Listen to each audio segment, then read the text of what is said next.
Hello, friends, and welcome back to Project Stargate Fringe Research. I'm your host, Mark Brenner. Today, I'm here with my co-host, Vincent Moore. What's up, my brother? Hey, how you doing? How's it going? It's going good, man. We had a couple weeks off to just kind of go. I get to go visit my family last week, and really enjoyed being with them and down in South Mississippi. There's some nasty storms that came through there, and I mean, it was just really, really bad. We had a QLCS squall line come through, and it was tornado warned, and the area of circulation came. It was a big area, broad area of circulation, and it came right over the house. I watched it at 7:45 in the morning. It looked like a wall of blackness coming towards us. It was wild, but the tornado itself actually went about 2 miles north of us. Thank God. I was actually a couple of weeks ago. I guess it was a couple of weeks ago. Sometimes I get lost with time, but yeah, we were actually heading to Tampa, Florida, and we got caught up in a lot of those storms on the way down there. So we heard about a lot of it. It didn't really, it wasn't that bad in Tampa. Like it was very sunny, and then it rained like maybe one day. But other than that, we heard about all the destruction from those storms. So Um, you know, I prefer the people that were affected by it. And it's weather these days, man. It's really going out and getting out of control. It's getting worse. I've never seen this much severe weather in years. This is a record amount of severe weather.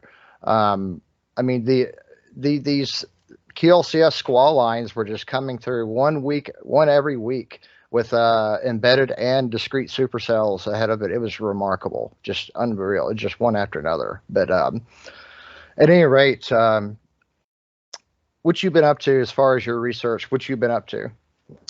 Well, you know how I always get caught up in I get caught up in anything that has to do with space or quantum physics. I always get pulled in that direction. Lately, I have been reading a book. It is a book called Life on the Edge. It's by John Joe McFadden. I'm not going to attempt to pronounce the other guy's name. I think it's Jim. I think that's his name, Jim Al Khalili. And this is a book about the the area of what is called quantum biology.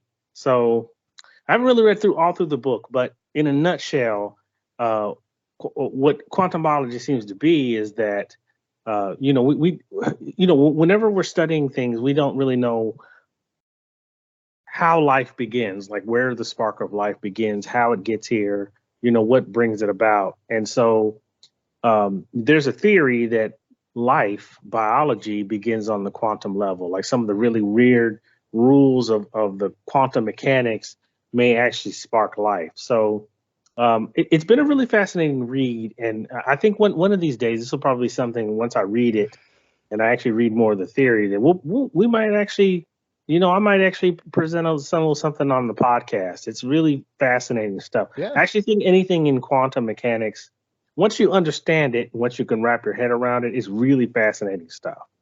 We need to do a series about quantum science one day and just try to go over if as much as we can. Just try to have an understanding because if we have a better understanding of that, maybe we'll have a better understanding of some other anomalous phenomenon. Well, the anomalies that we actually cover, that we talk about on this podcast, people are beginning to say, well, man, there may be something about this. There may be something with quantum mechanics, the weirdness and the strangeness of it that makes some of these things possible. I've heard that before. I mean, you don't necessarily have people in the science community saying that right now, but even before, a lot of things, a lot of scientists are coming around to just the weirdness of quantum mechanics in general and how it affects us on the macro level. Because we're the macro level in the universe, so how it affects everything in the macrocosm. So I actually I always pay attention to whatever is going on in quantum physics and mechanics. Yeah, yeah, it's definitely something that I'm very interested in, and I've got an announcement to make, by the way, before I forget. So in a couple weeks, we're going to be having a very special guest on our program. He's like he's actually a member of MUFON because I joined MUFON not too long ago, and so now I'm trying to get to know more people within the MUFON community and in the organization. So we're going to have Steve Hudgens Jr. On our program, and we're going to learn more about his position in MUFON, his research, and it's going to be a very interesting time. I can't wait to have him on and research with him for sure. When did you say you're doing that podcast again? I think it's the last. I have to double check. I think it's the last week in the month is what we talked about. I got to double check that, but it's in the next several weeks. It's happening. We're going to record a podcast with him. So definitely. That's great. That sounds excellent. Yeah, it'll be really interesting. But also, so things that I've been reaching out lately to people. I'm looking for more researchers, dedicated researchers to join Project Stargate Fringe Research and to help bring more content to the program and also more research. And I met a gentleman. His name is Jake Malcolm, and Jake he's local here in North Georgia. He lives not too far from me. And he's a musician. He's a sound expert. He's also an amateur historian, kind of like Greg a little bit. But he's really interested in the subjects that we cover at hand. And after a very lengthy interview, I decided to offer him a position in the research group, and he accepted, thankfully. And tonight, I have a very, very interesting story to tell, and he is his first podcast with us. He's Jake Malcolm is going to help.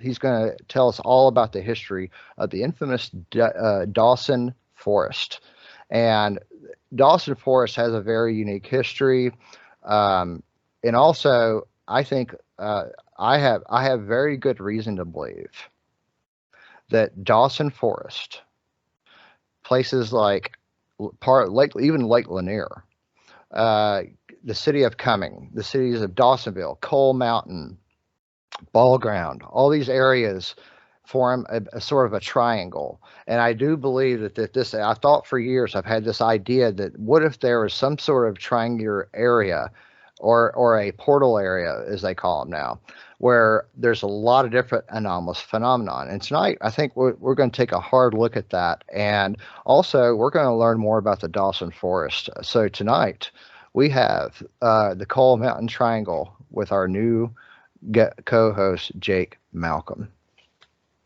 That sounds excellent. I'll say I'm not a native Georgian, but when I moved here, a few years ago, I just didn't realize how many things that there are going on here in Georgia in terms of really weird phenomena and legends and all types of stuff. Like I was, it has literally been a smorgasbord of phenomena. And people will tell you, they'll tell you things offhand, word of mouth, in the South, people use word of mouth like it's part of conversation, and they just tell me all of these things. It's been really fascinating. So I'm looking forward to tonight to hearing this. Me too, brother. Me too, man. And but anyway, I'm real excited about having this gentleman in our research group. I'm thankful to have him. He's very dynamic. He's very articulate, and he's very knowledgeable about our local legends and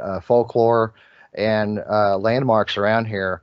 And he's very interested in paranormal subjects. So without further ado, let's bring Jake on right now. Let's go ahead and bring him on. All right, there we go. All right, man. There he is wearing it on his profile picture. All right. Hey, guys. Jake What's going on? Welcome to Project Stargate, man. I'm glad to have you with us, and welcome aboard, man. Hey, I'm glad to be on board, man. I can't wait to do this. Thanks for having me. Yeah, it's great to have you, my friend. So we told our listeners a little bit about you just a few minutes ago, right before we brought you on. But tell us about if you don't mind, just give yourself the proper introduction that you feel like you need to give, and tell us about your background, whatever you think is relevant about your background and what your interests are and what you do for a living. Yeah, sure. So first things first, I'm a musician, audio engineer. It's what I went to school for. It's what I do for a living. Sell instruments, play instruments, and then I work in production recording for film and bands. Now that job, that career path has, led me down the path to a bunch of high quality audio equipment, which in turn I have used and poured into my other hobby, which is going after what we would refer to as the fringe sciences, UFO, alien, ghost, especially, and especially local urban legends, which is why I'm here today. Oh man, I tell you what, I don't believe in Vince and I have had discussions about this a lot in the past. I think coincidences are rare, actual coincidences. I think that us running across each other was more like a destiny or something, or maybe even a synchronicity. But I tell you what, man, our initial conversation we had last week, we were talking about a very mysterious place called the Dawson Forest. This place has quite a reputation and a lot of history behind it. And I found our conversation riveting, and I'd like for you, if you will, to take us through what this place is and what all is transpiring today. What are people reporting, and to just take us through it. Sure. So Dawson Forest, in a broad term, as we know it today, is a wildlife management area. People use it for recreations, hunting, fishing, kayaking, horseback riding. What I think you're referring to, though, is probably the ruins that are scattered around from the old Air Force plant, Air Force Plant 67, which was a nuclear scientific research base up in the middle of the woods. Wow. Yeah. That's incredible. So I know that there's as far as right now, who controls that area? Like, is there a national forest, or what's going on? Or is it ran by the county or the city, or what's going on with all that? So I know ownership has changed hands for the past few decades, going from the United States government over to the city of Atlanta. I believe now it is a national park, being that it is a wildlife management area. There's a lot of Parks Department out there who patrol the area. Wow. So anyways, as far as to my understanding, historically, there's been a lot of anomalous stuff going on there. Why are people so drawn to that area? So, a lot of people would say it is because of the former nuclear facility that is there, and that's really the cream of the crop that we'll get to. But it does have a bit of a storied past as well, dating back to, there were legends of Native American curses on the land due to them being pushed out for the copper mining. The Dahlonega Gold Rush was one of the huge incidents that led to the Trail of Tears. They also don't talk about the copper that was found as well. So there are rumors of a curse being put on the land very early on. We come down the road, come to about the 1930s. Prohibition's huge. Moonshining is very prevalent in the area. There have been, moonshine stills that are still being found out there today that have been hacked up and riddled with bullets from when the Bureau would come through and clean them out of the forest, because the Etowah River did flow through there. Wow. In 1959, the United States Air Force announced a project within themselves, obviously not out to the public, to create a nuclear-powered B-36 bomber. Those were the bombers with the propellers on the back of the wings. They picked several locations to prepare the individual parts for this bomber. Dayton, Ohio, the Air Force Base out there, and then here they were going to build the engine. Unfortunately, what they found out was that building that engine with that nuclear reactor and putting it into an airplane, it just couldn't take off. It was too heavy, which is kind of where the story starts with the odd happenings in the forest. There are all these facilities out there. We all know they quit working on the airplane engine, but why are they still there? Why are they still working? This was back in the 1960s after that initial project had failed. Rumors have gone around. First, we know that they were irradiating woods and different biological materials. They made something called lockwood, which was a radioactive wood that was turned into a very hard wood. It was used in floors in some buildings. I believe actually in Marietta at the Lockheed plant down there. Yeah, so what happened after that, we don't know what went on in those buildings, and especially underground. You know, the facility goes down several stories underground, and the way they accomplished that was How far does it supposed to go down there? So I heard 8 stories from a local. When I did my research, all I could find was 4 stories. So I don't know if saying 8 stories he meant maybe 4 above ground and then 4 below, because there are definitely buildings there that did go up 4 stories above ground. Do you have any pictures that you could share with our YouTube, our viewers on YouTube? Sure. Actually, so I do have some photos here. Let me find them. That way, me, you, and Vince can kind of sit there, and we can have a little bit more of a. Me and Vince can have something more to look at and, Sure. and illustrate some of this for us and our Sure. viewers. Thank you. Actually, would you guys want to watch a video? Yes. Yep. Okay. So what I have, if I can get this to load here from YouTube, give proper credit where credit's due, is a 1959 government reel of the facility in operation. Oh, wow. Okay. Yeah. Yeah. Let's see Okay. it. Yeah. I definitely want to see that. Definitely. Sure. Hit it. All right. Let me pull it up here. This is exciting, Vince. I feel like I'm in elementary school. Getting it to load here. Here we go. Now, if I screen share this, are you going to be able to hear what is going through? We should be able to, but I'm not sure. If not, at least we'll be able to see, have an idea of what you're talking about. Sure. So let me go ahead here and let's see, screen share. All right, everyone see that? We get to the video here. So this is on a website, actually. This is only in your state. We use this website actually a lot to find information on this place. Vince, can you see it good? Yeah, I can see it. And for the listeners, we are looking at a video of an historic video, an archive video of the Dawson Forest installation. Go ahead. So here we go. It's 11 minutes and 2 seconds long. So you guys just, whenever you guys want to skip ahead to something, if you guys want to go back, whatever, just let me know. Okay, go ahead. Awesome. Yep.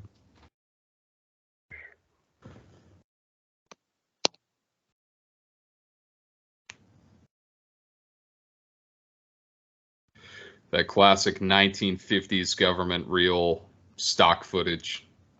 Wow, this is going to be neat. It really is.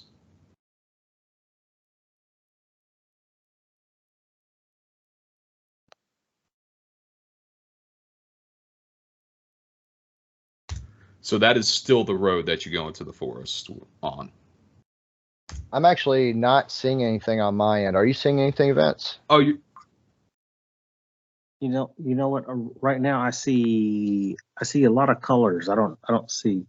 I saw it before, but I don't know. Yeah, I see. It looks like your desktop. interesting. So it's not showing the video. Negative. Hmm. That's weird. But we Very often interesting. We often have really strange glitches whenever we're talking about stuff. Yeah, we do. That's the Men in Black coming for us. Well, for anyone interested, if you go to YouTube, it is Dawson Forest Nuclear Aircraft Laboratory full video. That is the hold on, I'm gonna pull it up real quick. I'm gonna see if I can pull it up sure. so we can all see it. Hang on just a minute. It's under Dawson Forest. Yep, Dawson Forest or Dawsonville, Georgia Nuclear Aircraft Laboratory, 1959 full video.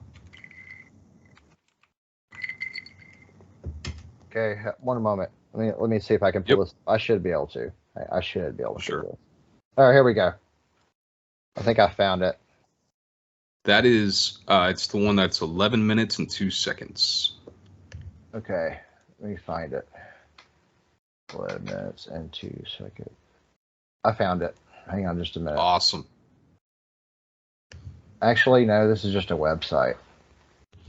Is it the only in your state website? Let's see. Yes. Yeah, scroll down. It's on that website. Cool. Right on. All right, here we go. Let me go ahead and pull this up. And again, for the listeners, this video that we're gonna take a look at and comment on is all about this laboratory that Jake was sharing with us just a moment ago. Let's see if let me see if we can get audio on this so everybody can hear it. All right, can everybody see my screen? Yeah, I see it. Okay. Loud and clear. Can you hear it? Can't hear it. Yeah, I can see it, but I can't hear it. Yeah, this is definitely vintage U.S. government footage. Yeah. Check out the sign here. If that doesn't scream 1950s Air Force air travel, I don't know what does. I know. It's got like one of those Nevada style atomic cafe looking signs. You know what I mean? Yeah. Just to give it an illustration for everybody. Let's see what else happens here. Sure. So that's the road that you still drive into today. Wow. 11,000 acres. 11,000? 11,000 acres.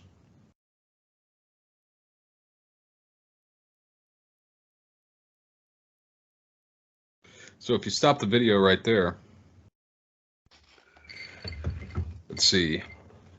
If I share my, I'm new to Skype. If I share my screen, will yours go away?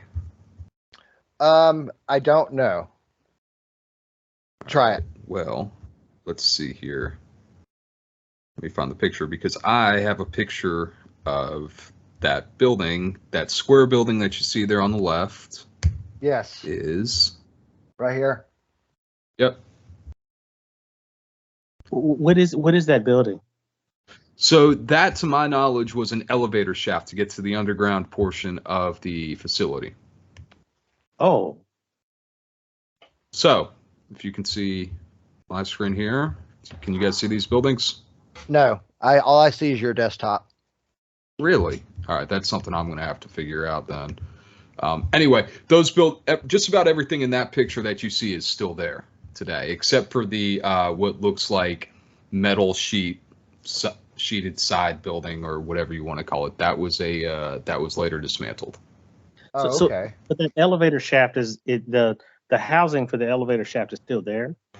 It is still there, and the shaft going down is still there too, but the way to get in is buried. So the entrance to that shaft is right here, where I'm on this little square-looking building thing, this little nub. Yep. Okay. And this right here, what was this? Hang on, we can't see your screen anymore. I think when I did it, it knocked you off. My bad. It's okay. Here we go. All right. There we go. So this right here, this thing right here, what is that? That is a blast wall. So the reactor is on the other side there in that building to your right that we can just see the outline of. Let me play the video just a little bit more, yeah. see if it'll. All right, here we go. There we go. I'm going to pause it, pause the video again. And I'm seeing that. So the reactor is in here, right? Or is it? No. Okay. So what is over in, and we'll get to it later in the video, this is just the only landscape view of this area, so I thought I'd take a moment to point it out. That long wall, giant, behind that is a retaining tank, and that held the basically nuclear waste, the water coming from the reactor pool and all that. That wall was there to protect it in case of a blast from the main building. So that's what that wall is there for. Okay. Right on. All right, let's continue with this video. I want to see what see what else this thing's got. So you what? Just play it. Stop it when you have a question, and I'll see if I can answer it. Okay. Right on. Vince, let me know if you need me to stop it also. Oh, no, yeah, I will.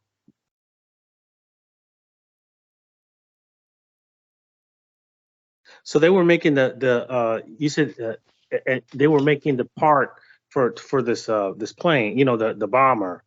They were making the engine here. Right.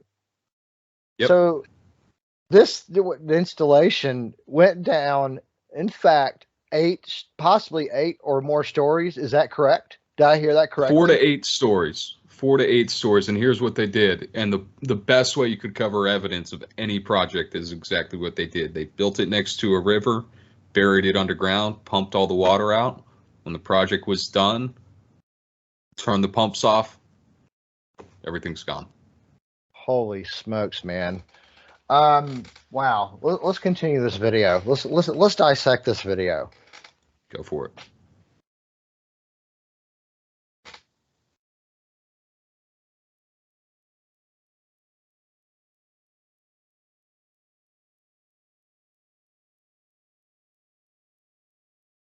I think that's the reactor right there, if I'm not mistaken. Yeah, or it could be. I don't know what a nuclear reactor really looks like. I know that sounds ridiculous, but I don't.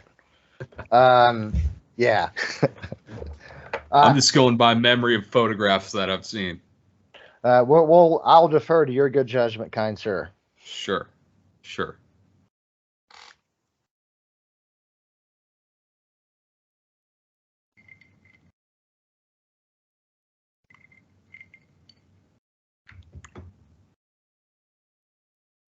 All of that looks so OSHA certified. No kidding. See, so I was telling Mark that I'm not a native Georgian, so I would not have imagined. I moved to Atlanta from Philadelphia a couple of years ago, and I wouldn't have imagined there was anything like this anywhere near Atlanta. Like I'd never that it would be anything like this at all. You just don't think about it. The residents at the time had no idea either when the reactor went live. Really? So they just kind of snuck they all fled town. Oh wow! Wow. I didn't know that. Do you think that is maybe the cause of when you begin to hear some of these stories, or if you have phenomena that's happening? Do you think that the fact that this facility just appeared out of nowhere, with the locals not knowing about it, that they begin to talk about these things? Is this some of the things that they talk about? It really depends, because as you know, after we get through this video, we'll get into the more recent history and some of the things that have happened up there. Could it be? Very possibly. I just think that it was a very dense and conveniently wooded area for, for the next stage of what's to come. That being said, there are definitely some weird things that happen in that forest that can't be explained by that. So I think the true answer is we don't know. Right. And we're gonna get deep into that here in a little bit. After we watch we dissect this video. I want to get into that. I really want to get into that, brother. Sure. Let's see what else happened. Now look at this. We stopped at a good point here. Here's that building. Yep. What looks like that building again. And so it goes down. I'm assuming it goes down like this. They just go straight down. 4 to 8 stories. This is tricky right here because there are two buildings that you'll see that look very similar. And being that it was a government-funded and constructed project, they probably just have mass, blueprints of certain buildings. This is either, yes, that building, or this was a building where they would store and back a train into to carry equipment and supplies around the facility. Wow. Okay, cool. Let's see what else. Let's see what else we got here. Yep. There's our wall. So that was the reactor. That was definitely. Yes, that was the reactor.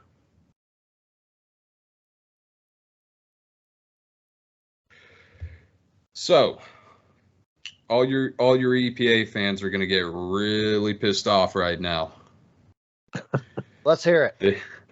They stored the nuclear waste in that big tank behind that wall, and when they deemed it safe, this was a pit that they filled up with a bunch of rocks. Wow. Had a big hose. Let her go. That should anger all of us. Actually. Yeah. Everybody should be concerned about that, man. That's Absolutely. That is awful. Absolutely. Unreal, man. That's kind of like what happened. It's kind of similar to what happened up in Point Pleasant, West Virginia, when they just let all that TNT making chemicals just seep into the ground, and God only knows what that did to the wildlife and other things. Absolutely. And there does seem to be, in some cases, a link between extreme environmental damage like that and paranormal phenomenon. There seems to be a link. I just can't put my finger on it. Let's see what else happens here. Yeah, let's go for it. Did you, Mark, are you hearing any of that? I'm hearing it. Okay, awesome. But really and truthfully, I just, even though we can't hear it, I mean, everyone else can't hear it. I want people to be able to, who are looking at our YouTube channel, to just be able to kind of illustrate what we're talking about here.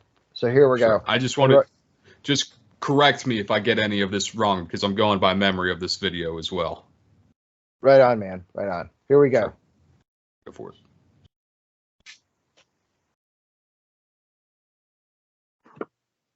This would be the Etowah River, and that's where they would pump the fresh water in. It's a 2-story block building. They also have their own water treatment facilities there. They just look like a water treatment facility to me. Nothing suspicious.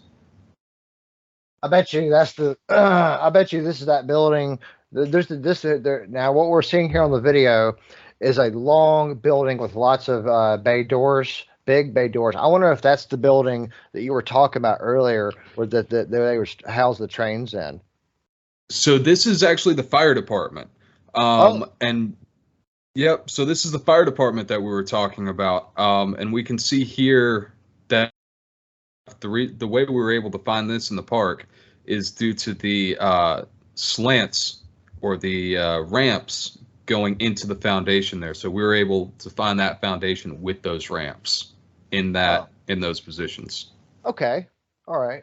Right on, man. And that's actually in the main parking lot at the park. You use those ramps to drive up and park. That is so cool. We got to go there. It's just right down the road from my house. It's probably about 15, 20 minutes from my house. Literally. Likewise. All right, let's see what else happens. Go for it.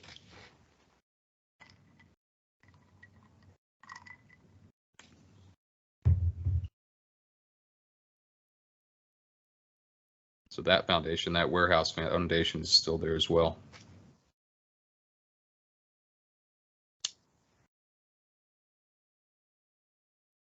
If that doesn't look 1950s. No kidding, man. Haircut and everything.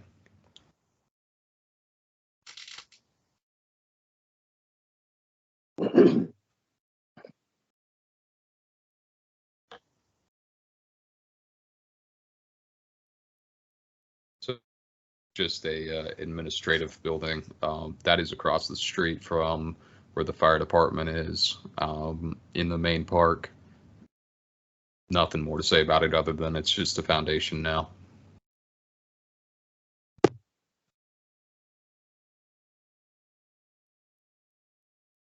Wow, this is a very complex operation. They had their own weather station. up there. Yeah, they did. They had all kinds of stuff. They had a weather station. They had all kinds of stuff.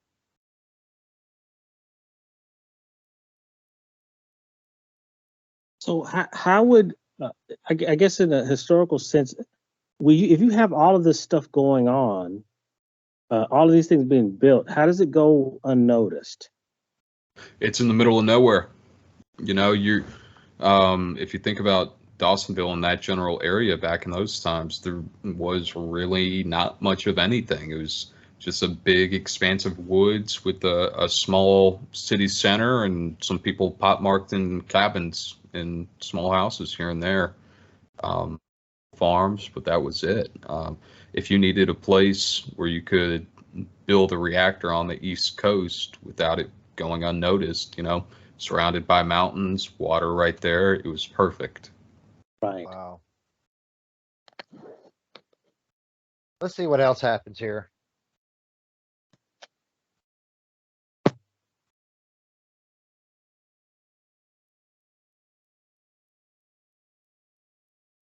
You can still find, so these 3 pipes that are sticking out of the ground that we're looking at, that they're testing, shoving what I think is a Geiger counter back into them. Those pipes are still sticking out of the ground in various areas of the park today. Really? Yep, so you can still see those. They're all welded shut, or at least I couldn't pull them off. So. When you went out here, did you bring any type of Geiger counter or anything like that? I unfortunately did not have the IQ at the time to do that. So no, I did not. I mean, honestly though, I would think that might be something to actually go and bring, just to see exactly what results you might get, what data you may get from that. Sure. I'm pretty sure the Geiger counter is going to give you something. Oh yeah, it will. And Mark, if you would go back to that landscape we just saw, and if we look at some pictures of modern day Dawson Forest, you'll see this large center building in the middle. That is the hot cell building where a lot of the experiments were conducted. That is still fully intact today. Now, what kind of, you said experiments, you're talking about experiments. Can you elaborate on that? You know, past the aircraft engine, past the irradiating wood, I can't, but there were other things that supposedly went on in there. You know, some people say they went as far as irradiating animals. Other people think that they went so far as to irradiate humans to see what the radiation level was that was maximum that they could sustain. That sounds a bit far-fetched to me. I would think that if something was going on like that, we would probably have something out there by now. So that I don't know. I do know that there were some clandestine experiments that happened in there. What they were besides Lockwood, airplane engines, and possible animals of the woods, I don't know. Oh, geez, that's awful. I mean, you know, the government used to do stuff like that from time to time, and they've been caught. You know, with detonating nuclear devices close to populated areas. I mean, John Wayne, the actor, was near Groom Lake, and he was making a movie about Genghis Khan, and that's where people think he got his cancer from.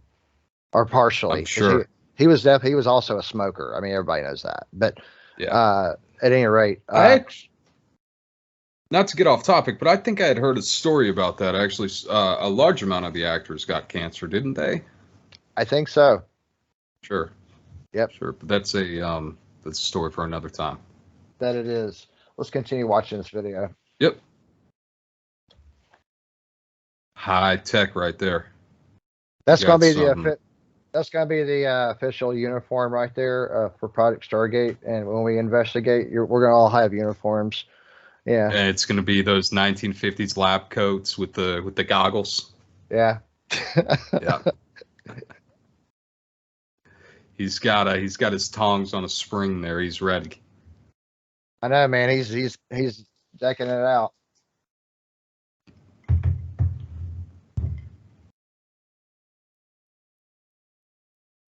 Yeah, so archaic.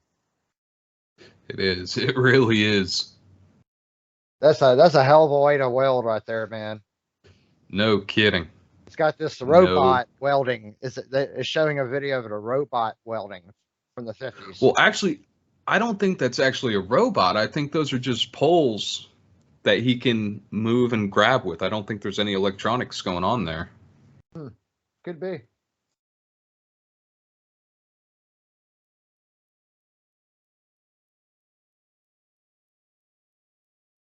Yeah, actually, I think that the way that it was moving, I don't think that was a robot. It wasn't precise enough. Could be. So right now we're underground in this video, these facilities. This is really interesting. Yeah, I encourage anyone out there to go watch it. You can find the video all over the place. The first place it'll come up is on this this Only in Your Town website, but Dawsonville, Georgia Nuclear Aircraft Laboratory. Look it up. I should put a link to this on our Facebook page. Absolutely should. I think I will.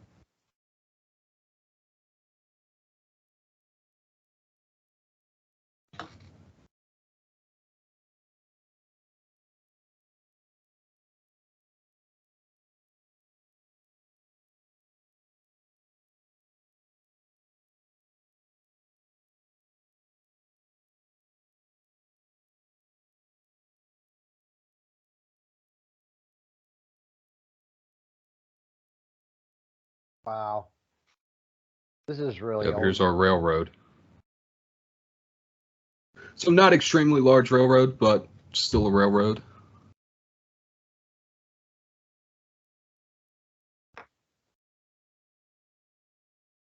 There it is.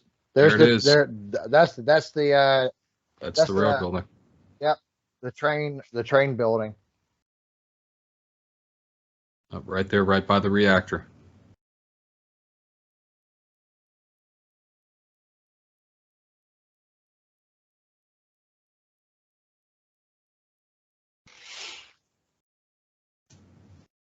Let's see if I can do something. Let's stop the video. I want to stop the Sure. video right here and just Sure. I want to have a discussion about this. So, Absolutely.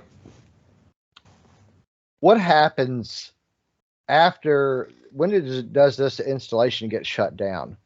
So I believe it was sometime in the 70s or 80s. And why? And why? That's the big part. I should have asked why also. So the why, that unfortunately I can't tell you that there was some type of meltdown, and I can't tell you that there was some type of employee uprising or something. The simple why is simple why of why every project is shut down, and that's simply funding. At least that's how the story goes. People showed up one day to the laboratory. The head of the base or the lab or whatever you want to call them, don't know the professional title, was standing out front with an administrative desk, a secretary, and a scientist, giving everyone their last check, saying project's over, go home, project's over, go home. No one got in there to get their personal effects and anything. They just showed up, said go home. Wow. And I heard that firsthand from a former employee there up in Dawsonville. Wow, it was just very abrupt, it sounds like. Very abrupt. They shut pumps off, the water rose, they destroyed and dismantled the buildings that they could. The ones that they couldn't, they just left. So that's how it ended. Wow. Vince, what do you think about all this, man? I mean, it's honestly, when I was talking earlier about that documentary, this is very similar to whatever they had in Ohio. There's a place I do believe it's called Helltown. I will check on that, but it was kind of the same thing. They had like an underground facility, and nobody really knew what they did in it, but it just kind of just showed up, and then all of a sudden they just shut it down, and that just sounds real. I mean, that really kind of sounds spooky. I know it's the military, but it sounds spooky. Like the military does spooky stuff all the time, though. So sure. But it just shows up in this forest, and you're handling nuclear waste, and there's no telling even at the time when we're just really getting into, nuclear technology, there's no telling how it actually affected the area or the state or even this part of the country. Sure, and that was back in 1959. We were fresh into it. Right. And we didn't necessarily understand it. And now, we know that there's some inherent dangers tied to using nuclear technology, just playing around with it. Absolutely. You got to know what you're doing. That we do. I think this is a good place to stop and take a break. But when we come back, I want to talk about the anomalous phenomenon that seems to occur here to this day, and then I want to get into talking about the Coal Mountain Triangle. Sure, absolutely. Let's do it. All right. You're listening to Project Stargate Fringe Research, and we're talking about the Dawson Forest area and installation, and the Coal Mountain Triangle, and we'll be right back.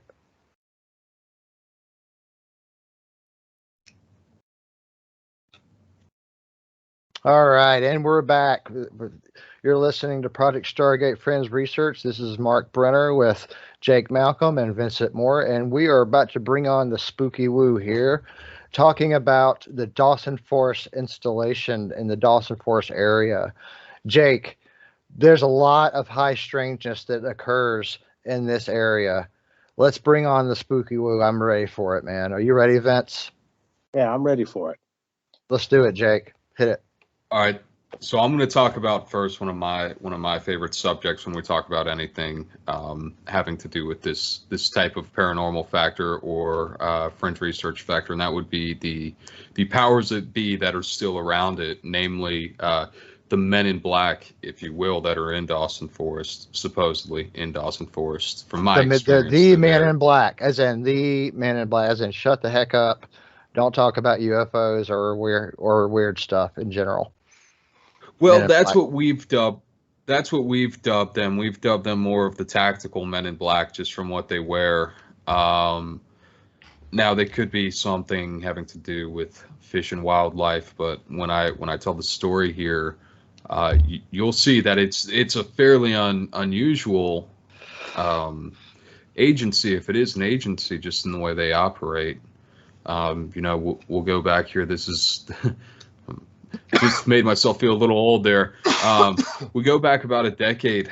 I was 16 in the forest with a friend of mine. This was our first trip up there.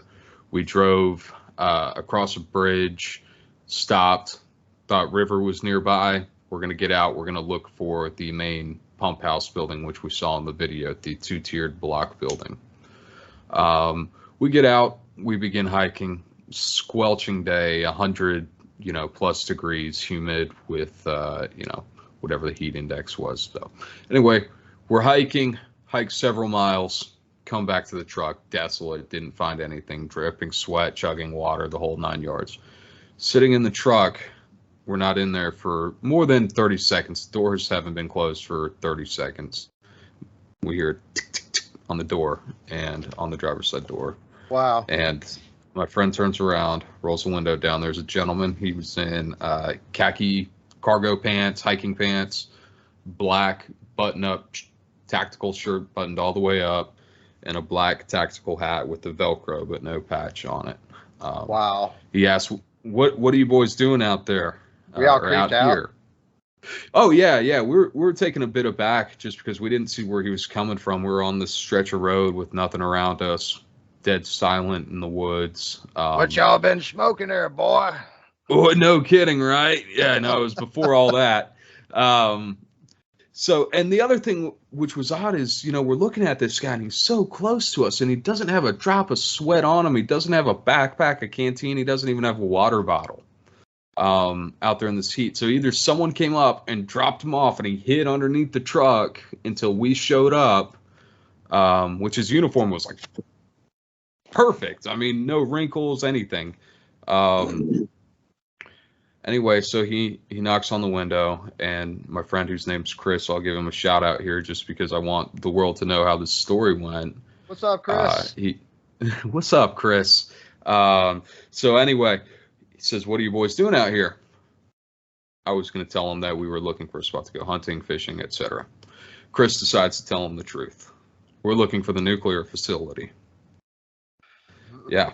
Oh boy, he let the cat right out of the bag. Right, the cat wasn't even in the bag. So this gentleman, this whoever he was, military police looking dude, says, "Oh, you're going to want to go straight down the road, several miles, whatever he said. You're going to come to a T section in the road. You're going to turn right, go down there. You won't be able to miss it. Big black building." Wow. Awesome. He just helped Thanks. He just helped us, right? That's what we thought. So he turns to me and says, "What do you think?" I turn to him and say, "Sounds like a good idea." We turn back to thank the guy. He's gone. Gone. Wow. Gone. Did you didn't hear him? Okay, so you drove away. Let me get this straight. You guys drove away from where you encountered this guy, this dude, security guy. Would you? It sounds kind of like you're describing like the camo dudes at Area 51 or Grim Lake, kind of like. It does seem like he's a camo dude. Now that you mention that, I completely forgot about that. Those guys that kind of show up. Security, maybe. Yeah, exactly. That roll up and they're on trucks, and except he didn't have a vehicle. So, but we'll get to the weirder part of that story. So we get to the end of the road and get to where he said, and we see the sign says, "Thank you for visiting Dawson Forest, WMA, game station, whatever." So he had directed us to the exit of the forest. I somehow knew that's how that was going to turn out. He seemed way too helpful. Like, oh, was government being helpful like that? Oh, okay. Right. Hey, he's a good old boy, wasn't he? He's good old boy. So good old boy. No. He did no harm. So they. I'll keep my day job, Vince. I'll keep my day job, brother. So he directed you right out of town, basically. Right out of town, and That's we went back. I know, right? We should have seen it coming. We should have known. And here's what happened: we ended up being close where we were looking. We were just on the wrong side of the river. Wow, that's incredible. And then he just freaking disappears. That's just unreal. That's a classic Men in Black like experience. Yeah. Now, do you remember what his face looked like? I'm sorry, Vince. Oh, go ahead, Vince. Yeah, go ahead. Oh, no. That's actually a better question than I was going to ask. Sure. So I remember what his face looked like as well as you can in your mind's eye. I do know either, he was wearing a hat, really close shaved, or no hair, clean shaven. And he had those Oakley cop sunglasses that whenever you see him, you're going to get a ticket. Right. So that's pretty much what he looked like. The sunglasses were pretty much the only outdoor hiking anything that he had. Which I want to stress that part. We're in the middle of the woods, and this guy didn't have anything. Yeah, and it's a hot day, and he's not sweating or because listen, on a hot day here, especially down here, I walk outside and in 30 seconds I'm drenched. Oh yeah. That's strange. Yeah. Wow. That was definitely odd. But this story you said gets weirder. What happens? Yeah. So that is where I was going with that is where it gets weirder is that we were actually right by the main pump house that we were looking for. We were just looking in the wrong area of it. We were searching the wrong area, so we had gotten pretty close to it before he said anything. In the fall, if you go there, it's perfectly obvious where it is, but in the summer, you can see it from the road in the fall. During the summer, it's all overgrown. You just kind of have to guess. Is that the only time that you've been there, or was this part of the series? No. This was a every week occurrence for my, let's see, I was 16, 17, up to 18 years old, just about. So we were up there all the time, whether we were looking at the nuclear facility or we were just up there camping out. So we became very familiar with it, but only had a few run-ins definitive run-ins with those people. We've definitely had weird people. A perfect example in a little bit of a weird incident was we were hiking. Well, I guess we can classify this in the same category. We're going through where we see where that elevator shaft was in the previous video. The block building, that was where the main reactor was. The way you get to it, you drive down a dirt road, you kind of crest the hill, come down, it's in a valley, and there's a road looking over it on the hill. So we're down there and we're hanging out and we're exploring for the first time. This was about a week after our first incident with, we'll call him Dawson Forest Camo Dude, DFCD for short. This truck crests the hill, just a red Chevrolet pickup truck, plain as can be, sat on top of the hill and just sat on top of the hill and watched us while we were walking around down there. Wow. Oh, wow. Yeah. And no one got out. You think it was them? It actually happened 2 more times after that, the same truck that we were down there. So that's what, I didn't think it was up until this point. I didn't think they were related up until I started to talk this point. And you brought up the camo dudes and the way they like to pull up in their white pickup trucks and watch. So could be just red was on sale that day. Who knows? Camo Dude special, the red truck. The red Chevrolet. The red Chevy. The last experience we had with these guys was around the last time we started heavily messing with the nuclear facility up there. Just because, we started getting busy. We were getting older.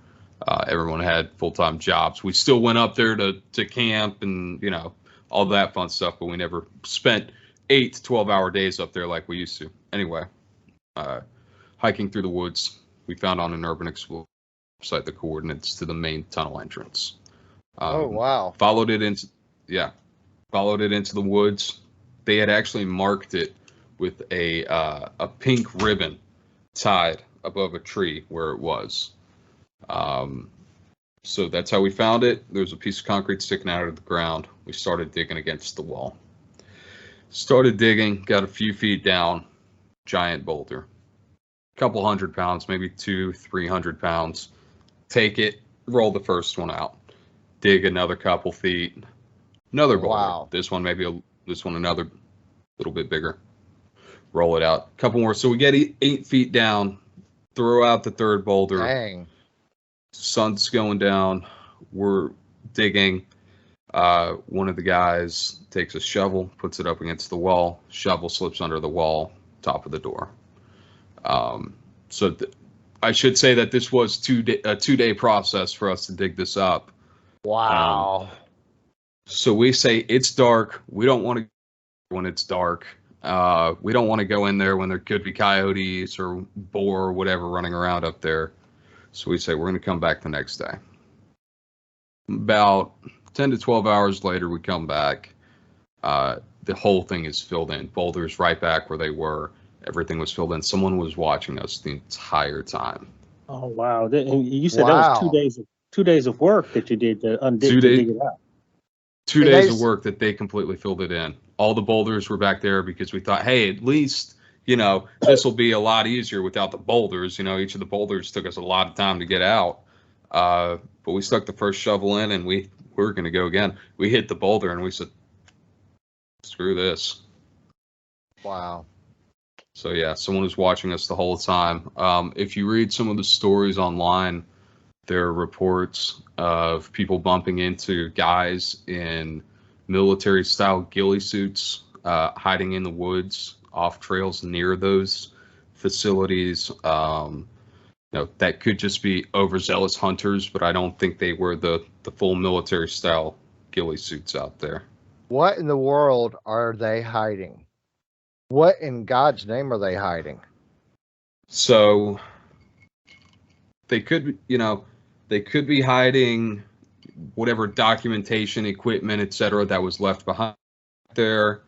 They could be covering up the fact that there possibly is a radiation level higher than safe up there. That I don't believe. I do believe the radiation level is relatively safe due to the fact that they are still constantly monitoring it.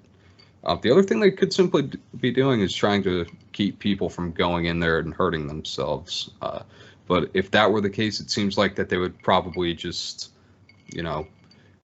completely seal it off one way or put no trespassing signs all around it. Mind you, there's only one spot up here in the woods that has a no trespassing sign, and that is the hot cell building. Everything else is you just hike through the woods and find it. Wow. Yeah, it sounds relatively easy to get to. So if they really wanted to keep people out, they would do what the government facilities normally do. They put fences in front of fences, in front of barbed wire, in front of fences. Sure. That kind of stuff. Yeah. And that has been done on one building there, and that is the hot cell building, that concrete building where the experiments were conducted mostly. There is a 3-layer fence with radiation detectors hanging off the fence in the main park. That is in the main parking lot of the park, though, so it is very accessible. It's very easy to see, and actually those fences are relatively new. The official story that I heard from a park ranger, we actually spoke with a park ranger up there who was telling us, some of the history about it up there. He wasn't as reserved as most people. He told us that the reason they barbed wire that is because back in the day, the ROTC kids used to rappel off the building, and one of them got hurt and tried to sue the county. That was his story. I don't know if that's true, though. Wow. Man. But that'll just give you a reference to how large this building is. It's a building you can rappel down. Yeah, it looked pretty big in the pictures we saw. At least I thought it did, Vince. Yeah, it did. My question was, I know you grew up in an area. Was there ever a time though where you felt uneasy? Like, did the guy just showing up out of thin air just make you feel uneasy, or was it just one of those things and you keep it moving? So the guy showing up out of thin air the first time, we did not think about until, down the road when we were telling the story again to someone else. And then we kind of realized that was odd. The guys in the pickup trucks that would crest the hill and watch us there. The first time we just thought that someone was coming down there to do something they weren't supposed to. We just happened to be there, so they were trying to come up with a B plan of where to go. The second and third time that happened with the truck, we thought it was pretty creepy, and we would definitely go down there with larger groups of people, 2 or 3 cars worth of people to explore around down there. It should be noted that in that same area, actually on top of that elevator shaft building, they had buried a large portion of it, so there's a mound of dirt. You can climb to the top of it. We came down there one time and were kind of chased out by some people in a different truck. Came back later, and we did find on top of the building what looked to be some type of teepee-like altar in the middle of a pentagram. Oh, with, wow. Ashes in the middle of it. Oh, no. So there is definitely someone attempting to practice devil worship up there. Oh, man. Dude, it's crazy you said that, man. I am not surprised. This is really getting weirder and weirder and weirder, man. That's where these roads go, man. The more further you go down these roads, the weirder it gets. So, sometimes do you think though that because you hear stories like this, like in some places like this, they'll have a satanic altar. Do you think that might be a way to keep people out? Because people inherently have an innate fear of anything satanic. Or do you think it's legitimate rituals that they're having there? I've never pondered that question before to myself. It's actually a very good question. It did a pretty bad job of keeping us out of there, if that is what they're intending to do. Yeah. But then again, we were stupid 16 through 18-year-olds going up there in high school. At that point, I've been up there more recently doing more tame stuff. But that's a really good question. I would think that there is someone genuinely trying to practice some type of satanic worship up there. I mean, that happens too. I was just asking. Sure. I mean, that happens in a lot of places. I went to college, and the college I went to, which I'm not going to name on here, but they would have Sure. that. You see that stuff every once in a while. Some of the old buildings. So Absolutely. I think I know where you're talking about. I think I do, and I've heard similar stories about but this we should area. we should actually probably talk about my college. We'll do that. I'll reveal that. We'll talk about my college eventually. There's a lot of weird stuff there too, a lot of stories, but that's for another show. Yeah. We're on this show. So, what about some of the other? Did you experience anything else strange, like in those woods? Yeah, Like, tell us some more. Tell us they something look more. very dense. Like the woods look Yeah. very dense. So the thing about those woods, I'm getting scared, man. they are very dense. A lot of those trees were actually planted to cover up a lot of where they had bulldozed and destroyed trees in the area to turn it back into a forest. So actually, if you go out there, you can see some areas where there are patches of trees where they're just a straight line. You can see that they just laid them in a grid. Right. But yes, to answer your question, yes, one of the weirder experiences I've had out there was we were driving through the road. We weren't doing any nuclear facility stuff or anything that day. We were just out there four-wheeling. I don't think you're allowed to anymore, four-wheeling trails up there that we would drive trucks and Jeeps and all that fun stuff. Came to a spillway in the river, and there was a woman standing there, an elderly woman, mid-60s, 70s, Wow. completely naked, gray hair, and we're like, Crazy. what the hell is this? So we kind of drove around her. She wasn't standing in the middle. Continued going several miles down the road. Come to an intersection in the middle of the road, and she's standing right there again. And we didn't think anything about it then, but how did she cover all that ground in that amount of time, especially barefoot and naked out there? Must be a good runner. How did she react to you when you encountered her? Nothing, emotionless, completely still. We had some people tell us that sounded like it was the woman of the woods, I think they called it up there. But I think, to my understanding, every forest has a woman of the woods, a spirit that type the thing. banshee. But I don't know much about that or anything. I just know that it was very odd, from one place to another that she was there. And how much? Yeah, how much? You might have said before, but how much ground do you think that you covered when you first saw her to when you saw her? Several miles for sure. It was less than 10 miles, probably somewhere between 3 and 5 miles that we covered.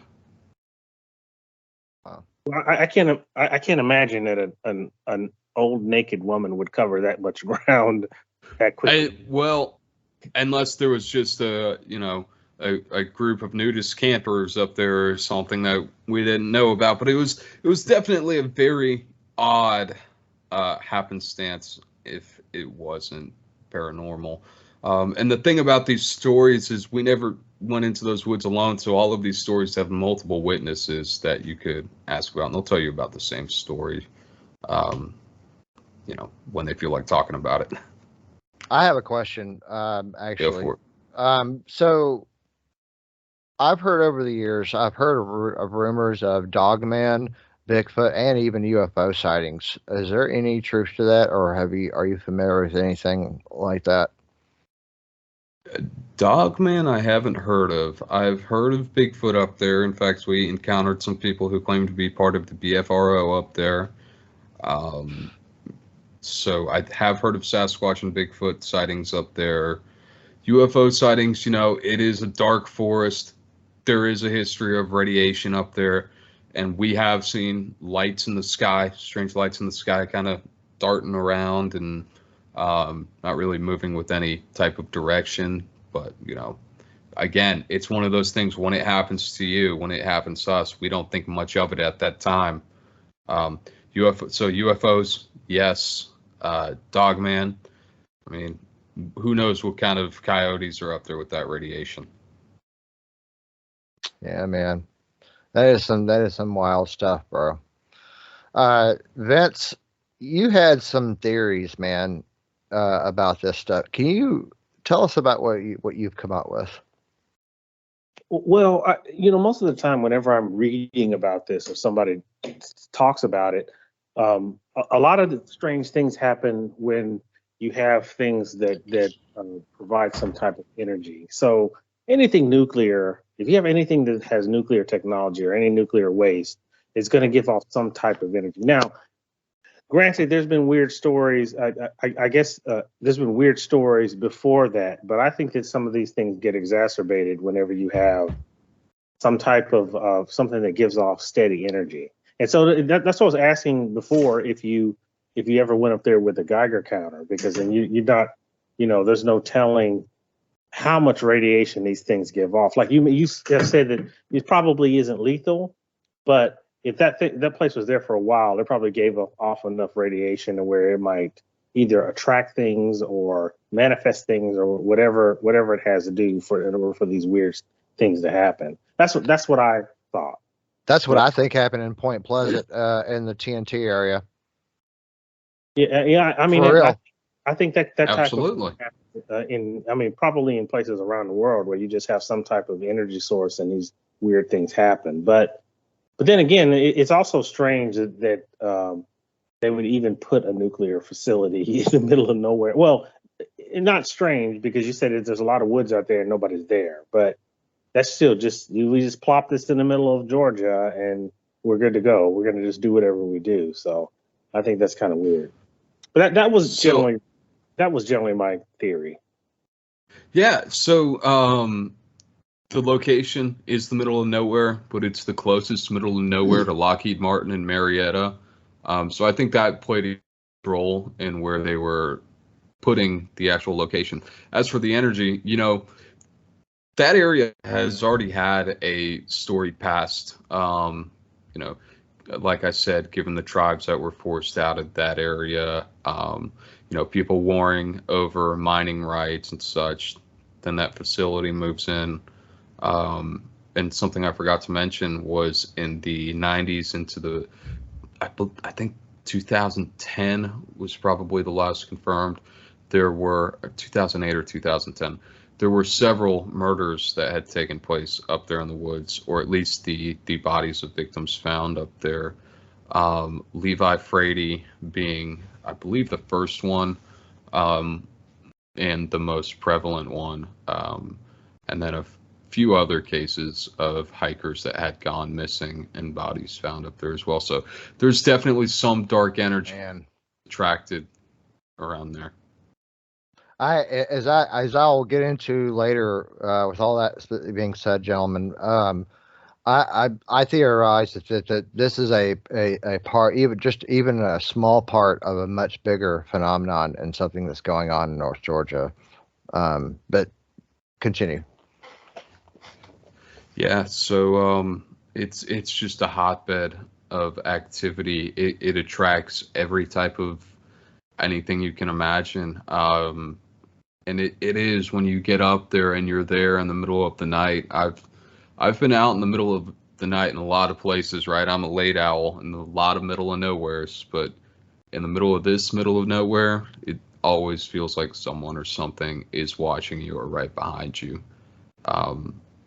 So there is something else going on up there, and it's very possible that the advanced energy levels would be attracting that to feed off of. Yeah, I was going to ask you that, because I like camping and I like the outdoors and stuff, and I've been out, and some places are fine, you don't think about it, but then some places you're sitting there, you're like, man, this is, the hairs raise up on the back of your neck, and you're like, this is really strange. It really feels strange, that feeling that you get, that somebody's sitting there looking at you. Yeah, definitely. Everywhere you go up there, you're not alone. At least you don't feel it. And what that is, I couldn't tell you. I had thought that maybe it was just me being me and knowing the history of it until we started bringing people out there who we weren't telling the history of it and just taking them out there to, go camping or have a party in the woods or whatever we did in high school. And a lot of people felt very uncomfortable up there. I bet. Because once I moved here and I started hearing all these stories, I'm interested to hear about how you think this connects with other things that you hear. Because the first place I heard about when I got here was Lake Lanier, and Sure. everybody in this area, because I live in Gwinnett County, and everybody in Sure. Gwinnett County and everybody in Forsyth County talks about Lake Lanier. So how do you think that this connects to the bigger picture, like a bigger picture? Maybe there's something big happening in Georgia. There definitely is. There definitely is. As for Lake Lanier, I think what a lot of people refer to as the hauntings of Lake Lanier are not what they say, the bodies being pulled underwater by spirits and such. That part I don't believe is the case, mainly because the stories that have led up to that are false. Talking about flooding the town with people and all that stuff is all false. However, I do believe the area around it does have some sort of paranormal activity. That being, there are several houses on the lake that are hotbeds for activity. There are people that I have seen in Lake Lanier centered Facebook groups that have posted photographs of weird lights in the sky. So there is definitely something interesting going on around it. As for the lake itself, I don't believe the lake itself is haunted. I've swam in it every year for 26 years, and so far so good. You're still here, right? I'm still here, and I'm going to be swimming in it this year again. But yeah, and if you were a ghost, this would be the greatest. This would be the greatest proof we'd ever had. We're sitting on a podcast talking to you. So I guess Man, what would you guys do if I just disappeared right now? I've seen these pictures. I've heard a lot. I've heard a lot of stories about when the water level gets low. There's steeples that are poking out of the water and stuff like that. So you're saying that's false? So no, that part's actually true. So what happened was the government came in, paid everyone a stipend, said we're buying up this land. We need reservoir water for Atlanta, and we need a power dam. And the town was already constantly flooding. The people moved out. They ended up building a dam, opening it, and it took several years. They took out what buildings they could, and it took several years for the water to actually fill. The water came to about half full pool, and this is where the incidents of bodies never being recovered or things hooking on to anchors and pulling them down. This is what happens. So, mind you, this is a rural Georgia town at the time. The water gets to about the top of the treetops, and the government comes in on boats with chainsaws and just cuts the tops of the trees off. So all those trees are also still down there, tangling stuff up, getting caught up in everything. It's actually why a lot of people do not scuba dive in Lake Lanier.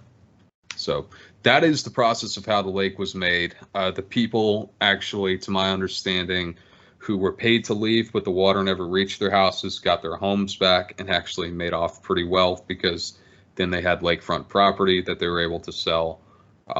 So that's the story of that.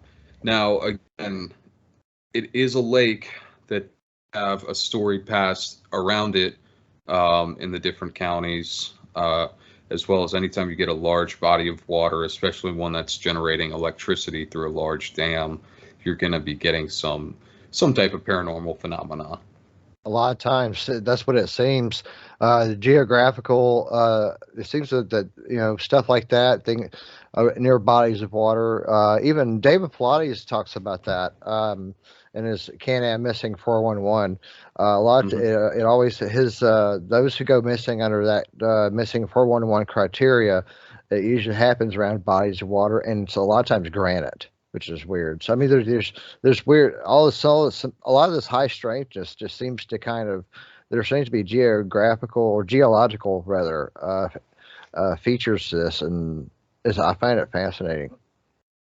So, and there is a lot of granite around Lake Lanier, and a lot of granite specifically inside what we're going to refer to as the Coal Mountain Triangle. Also around the towns in Lake Lanier, which are inside that Coal Mountain Triangle, you find that just about every old building you go into is haunted, and they'll gladly tell you about it too. Wow. But we ought to do some. We should take a first-hand look at some of this stuff sometime. Sure. We should Absolutely. go find us some eyewitnesses and talk to some people about this and see what we can come up with. And also, I think we ought to consider later on in the spring. I think maybe we ought to consider an expedition out there in the Dawson Forest. I'd love to. Let's do it. Yeah, I'd be down to spend the night out there and conduct an investigation. Let's do it. I'm down.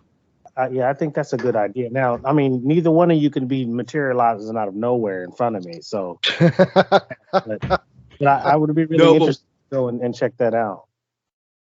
When the lights go down, I admit a soft green glow from all the time I spent up there in the woods. But other than that, I'll just zip up in a sleeping bag. You won't even notice. That's fair enough. Fair enough. Wow. Well, let's go to break. But when we come back in our third and last segment, I want to talk about what these things that we've been talking about, the Dawson Forest and then Lake Lanier, as y'all mentioned. I think this is. I really do believe, and I'm convinced that these may be a part of something much bigger and more significant. But let's talk about that when we come back. And you're listening to Project Stargate, the Dawson Forest, and the Coal Mountain Triangle. We'll be right back.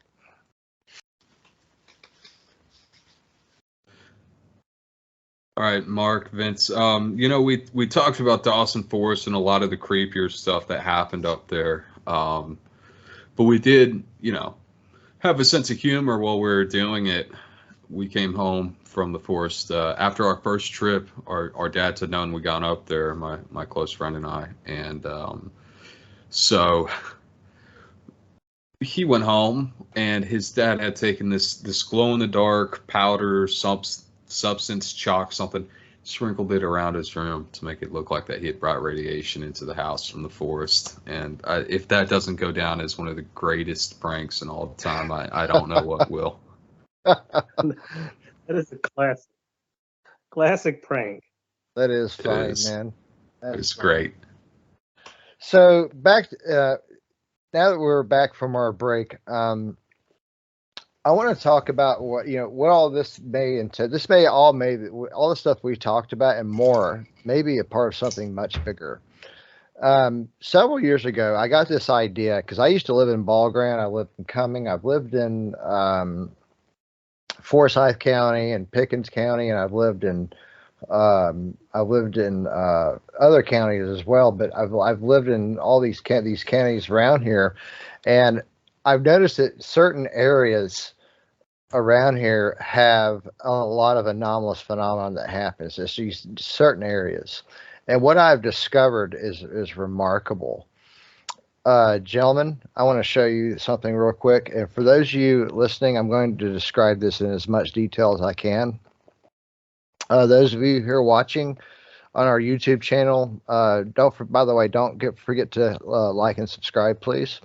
And I'm going to illustrate this for you in some detail so you can understand what I'm talking about. So I'm going to go ahead and share my screen real quick here. There we go. And let me know, fellas, if you could see this. I can see it. Vince, can you see it? Yeah, I can see it. Okay, very good. Let me zoom in here. I'm going to kind of move this up a little bit. Now I'm going to zoom in. Okay. All right. I zoomed in a little too much there. Hang on just a minute. All right. Okay. All right. So here's what we got. So here's Dawsonville. Okay.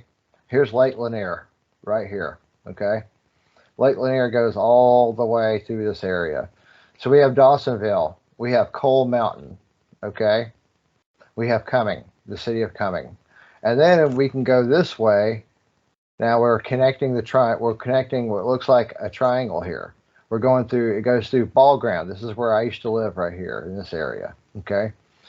All the way to Ellijay, which is right up here on the northwest. And then back, if you go southwest through Emma, Juneau, and then back to Dawsonville.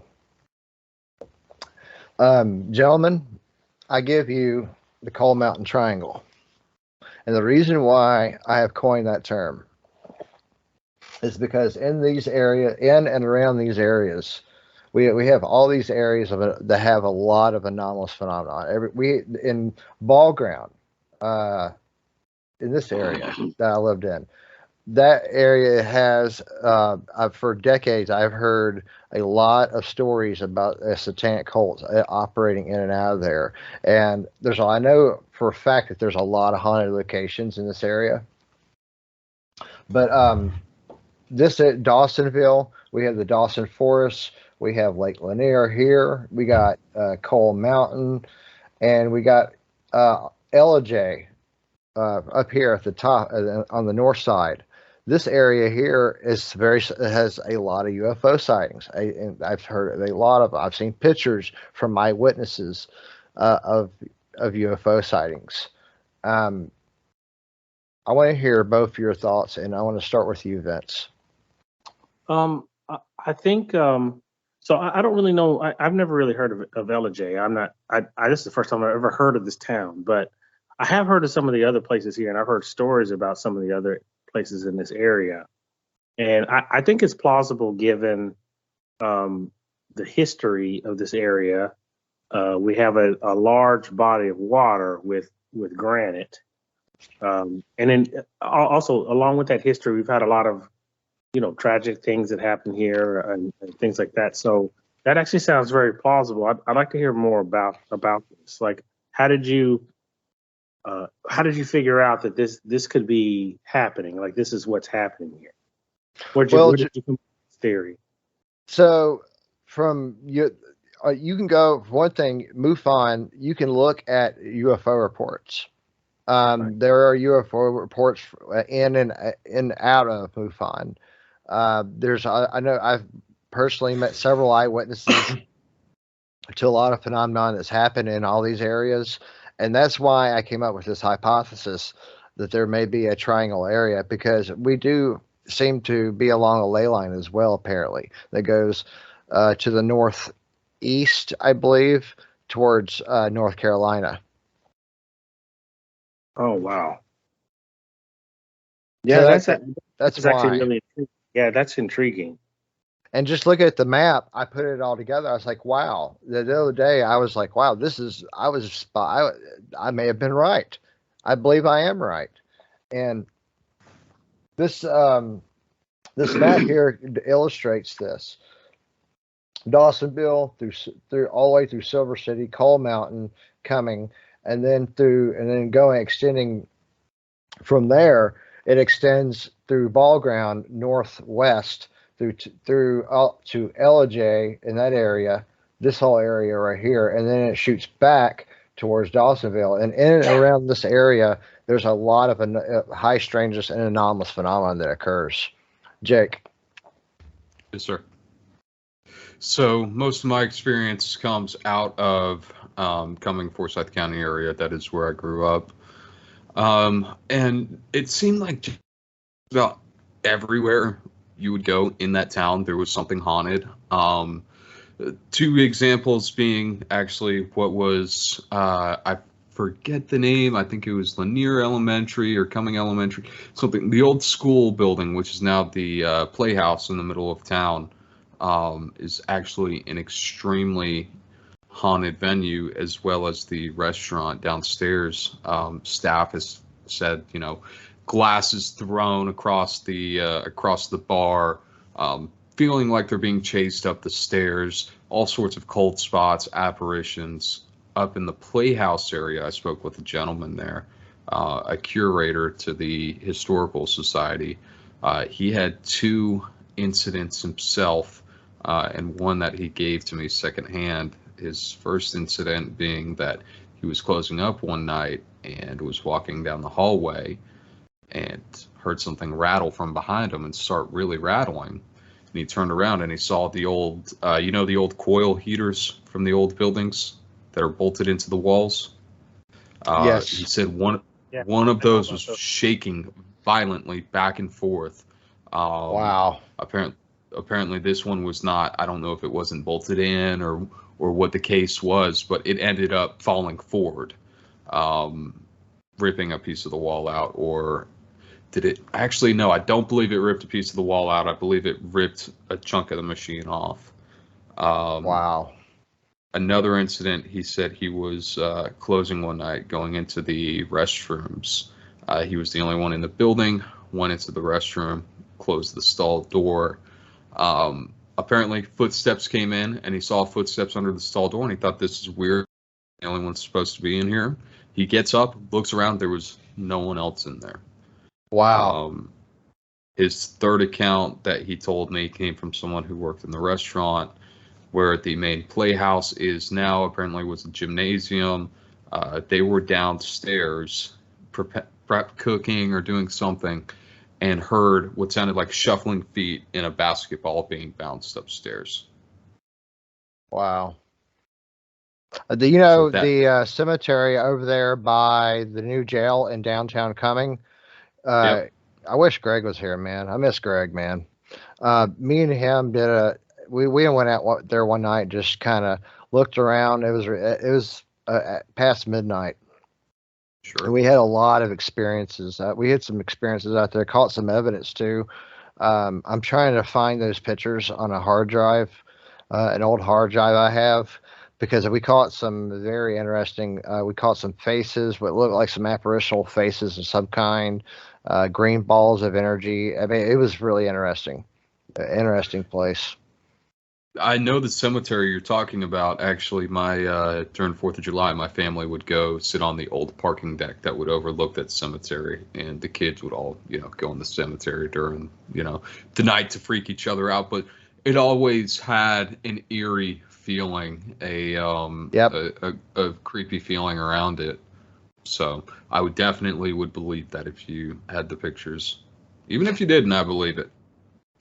One of the things, the piece of evidence that we caught at that time, and it looked like a face of a man that was kind of a little bit heavy set, I guess, with a beard kind of like mine, but maybe a little bit more broad, I guess.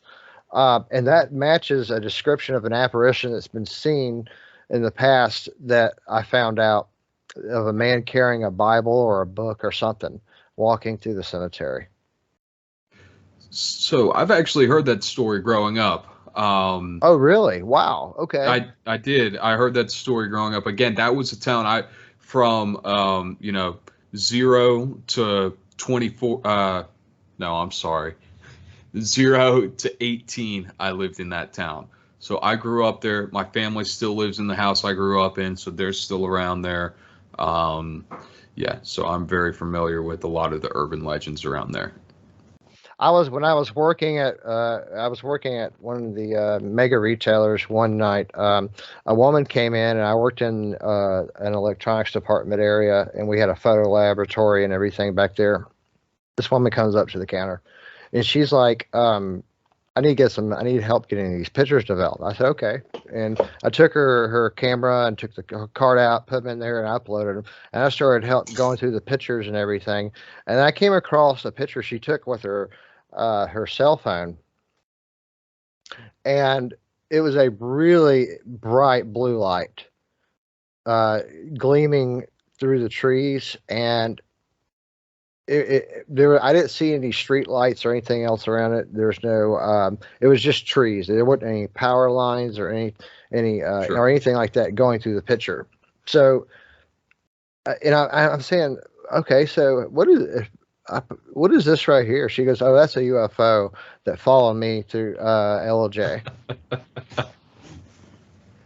Yep. Just plain as day, she said, "Oh, that's a UFO." Yeah. And see, I've She had a said, lot of UFO sightings out in there. I've had tons of UFO sightings. so she said it a matter of fact, like it was just an everyday thing. Yeah. Wow. I had another encounter with a guy one time at the same, working at the same place. And I'll never forget this as long as I live, guys. So he's a retired, this guy, he was in a wheelchair or one of those motorized chair things.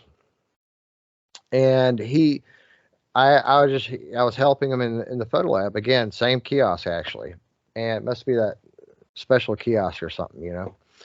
And anyway, he said he was in a retired airline pilot for some airline. I can't remember which airline it was, but anyway, so we just kind of was having a friendly conversation, and I couldn't, curiosity got the best of me. I looked him dead in the eye, and I said, "Sir, in your entire career, have you ever had an encounter with an unidentified flying object?" And he looked up at me and says, "Yes, not once, but twice. And one time I almost ran right into it, but I had never told anyone. And I wish I could have gotten that guy's information and interviewed him, but I didn't do that stuff. But I didn't do that stuff back then. Very chilling. It was very chilling to me, the way he said it to me, and the look on his face. I mean, you could just tell. You could tell this guy's telling the truth, Vince. Wow. Well, wow. You know, it's like I said, I some of these places I don't, and since I'm not from here, I might actually want to go and check some of these places out because I've heard a lot of the stories that people tell me secondhand, of course, have been in a lot of these areas.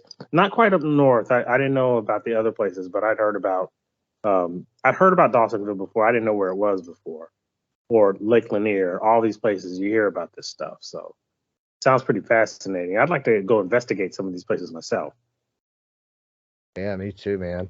And we will sometime. But anyway, that's the Coal Mountain Triangle, man.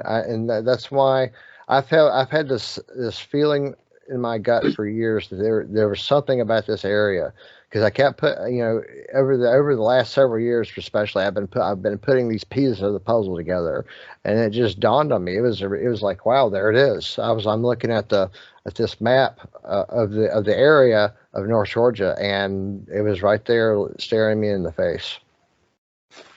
So now that you've done this research, where are you going to go from here with it? Are you going to do a little bit more research and see if you can tie more dots to, connect more dots?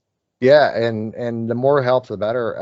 I think we should start a Facebook group where people can contribute and tell their stories, and maybe we can maybe if we can reach out to the community, maybe we can find some people with unique stories that will contribute to this idea. That sounds interesting to me. Yeah. I mean, it'd be very. I'll call it coal. We'll call it something like Coal Mountain Paranormal or something. I think that's a good idea. Let's start a group where we'll have these conversations. Maybe who knows people might reach out to us, and we might find some prospective eyewitnesses that we can interview and bring them on into our research here. So the name's going to be Coal Mountain Paranormal. Yeah, I'm gonna make an announcement on our page. That's a cool name, actually. I like it too. Coal Mountain Paranormal. I'm pretty sure. Let me just double check and make sure we're not imposing on anyone there. I don't think we are. I seriously doubt it. Let's see what we got. If we are, we should reach out to them because they're local. Right. Oh, absolutely. Yeah. Let's see. Coal Mountain Paranormal. And let's see. Nope. We're good. We are good, guys. Nope. No Coal Mountain Paranormal. So that's what we're going to do. I think we're going to, Jake, would you be willing to help me get this going pretty soon? Absolutely. Okay, and Vince, we'll talk more about this later as well. But at any rate, man, did you, before we wrap this up, Jake, you said you had some more stories you wanted to tell about You know, Dawson Forest? about Dawson Forest. I think I went through all the interesting ones. Definitely different encounters of running into, just odd people in the woods. It seems like a place that attracts all the carnival freaks, just about everything you would find up there. Just a real quick funny story: walking through the woods with a group, you know, um, an outdoors kind of group. We're walking down a trail. This has nothing to do with the nuclear facility. This trail, it's a nature trail, about 1.5 miles, 2 miles down, and this girl comes out of the woods and starts walking towards us. She's between 18 and 22, I would say, wearing like shorts, bike shorts, and a tank top, hair pulled back, barefoot. And we see her and we're like, "Oh my God, are you okay? What's going on?" Wow. She looks us stone cold in the face and goes, "I'm fine. Why?" Well, I don't know. You're in your underwear in the middle of the woods. Wow. She just kept walking down. But yeah, you bump into people like that all the time in the woods up there. That's bizarre. That's really bizarre, man. Yeah. Oh yeah. Oh yeah. I guess people don't like to. They don't seem to want to wear clothes in the woods because that seems to keep happening. Yeah, that does seem to keep happening up there. It does, doesn't it, man? It does. It does. Well, if you want to be left alone and don't want anyone to see you, that's the area to do it. I guess so. It seems so. You could just get in the buff and hang out for a little while up there. Definitely. I advise it. It's great. Oh yeah. Anybody listening, we might start getting a lot of sightings there. We'll know what the source is. I got it from Project Stargate Fringe Research. They heard it there first. Yeah, I'll be honest with you guys. And did it. But I'll be honest with you guys. Sorry, man. Go ahead. Oh no, go ahead. No, I was just going to tell you all those Bigfoot sightings up there. I just used to go skinny dipping up there, and people would catch me on video every once in a while. It's just me. That's a good way. That's probably a good way to start a Bigfoot sighting. But it sounds to me too like it's just one of those places. You come to places where you just not only do you have interesting things happening, but the people are just as like the people that are alive are just as strange and interesting. Like it's like that. Strange attracts strange. That's for sure. So it definitely makes for good people watching up there. Maybe that's part of the energy too, though. Like maybe that's just definitely. I think we talk about this all the time. Like I think that energy is the start with everything. Like that's the seed that creates all of these things that we sit and talk about. So maybe that's like you said, strange begets strange. Yep. Maybe we're like some of us are like biological telekinetic amplifiers. Maybe so. But I would actually like to explore that more and I'd like to help out when I can. If you guys are doing something, I'd like to actually go and check that out. That sounds really interesting. We should have a parapsychologist to come on the program and talk about how human beings can affect the environment around them. I think we ought to talk about that sometime. I think we take it one step further and we find a parapsychologist or someone with some type of telepathic abilities. Bring them to Dawson Forest and not tell them the history behind it. Just tell them, hey, I want to take you to an area and see if you can get a reading. Yeah, somebody who has some kind of remote viewing or clairvoyant ability. That'd be interesting, man. That'd be cool. That'd be awesome, man. Good stuff, guys. Good stuff. Man. Well, this has been a great conversation, man. I appreciate both of your time, and I've had a good time. I think we've really gone over a lot and over the past several hours, and it's been really good, man. And I appreciate both of you being here. Thanks for having us, man. I really appreciate it. Absolutely, man. All right. You're listening to Project Stargate Fringe Research, and this was the Coal Mountain Triangle and the Dawson Forest area and installation. Thank you for listening, and please remember to like and subscribe and share this on social media. Have a great day.